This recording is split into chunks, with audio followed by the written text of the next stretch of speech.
আসসালামু আলাইকুম, welcome to মাশফিয়া cooking recipe. আজকের রেসিপি হচ্ছে পাবদা মাছ দিয়ে আলু রেহা একসাথে রান্না করা। আমি এর জন্য কিছু পরিমাণ মশলা নিয়েছি। চুলায় প্যান বসিয়ে দিয়েছি।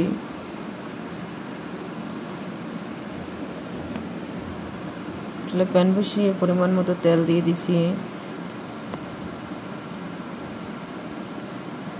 কেটে রাখা 1 কাপ পেঁয়াজ কুচি আমি তৈলের ভিতর দিয়েছি, দিয়ে নেড়ে ছেড়ে দেব।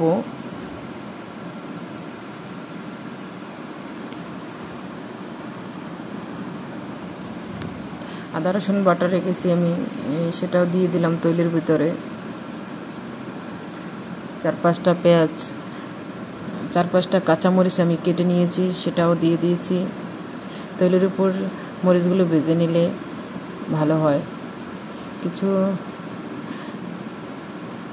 মরিচ হলুদের গুঁড়ো দিয়ে দিবেন, যার যেরকমের ঝাল খায় সে অনুযায়ী। লবণ দিয়ে দিচ্ছি 1 চামচ। 1 কাপ পানি দিয়ে আমি আগে মশলাটাকে কষিয়ে নেব।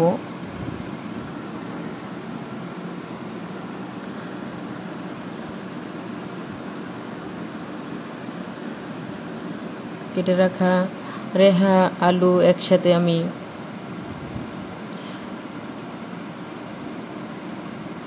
দিয়ে নেড়ে চেড়ে নেব। মাছগুলো এর ভিতরে ছেড়ে দেব।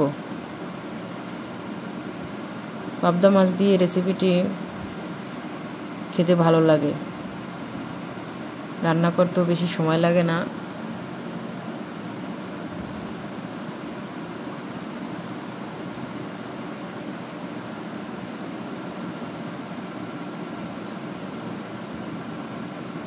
রেসিপিটি যদি কারো ভালো লাগে সাবস্ক্রাইব করবেন, পাশে থাকার বেল আইকনটি অন করে আমি যা ভিডিও করি আপনারা সেগুলো দেখতে পাবেন।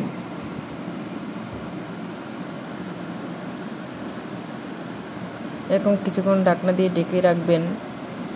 রাখার পরে আবার নেড়ে চেড়ে দেবেন। আমি বেশি নেড়ে চেড়ে দিইনি, কারণ পাবদা মাছ এমনিতেই নরম মাছ, বেশি নেড়ে চেড়ে দিলে ভেঙে যায়। কেটে রাখা এক পর্যায়ে মাছগুলো ধনিয়া পাতা দেওয়ার মূল কারণ হচ্ছে ঘ্রাণটা ভালো আসে এবং খেতেও ভালো লাগে। তাই ভিডিওটি যার ভালো লাগবে সাবস্ক্রাইব করে পাশে থাকবেন। ধন্যবাদ।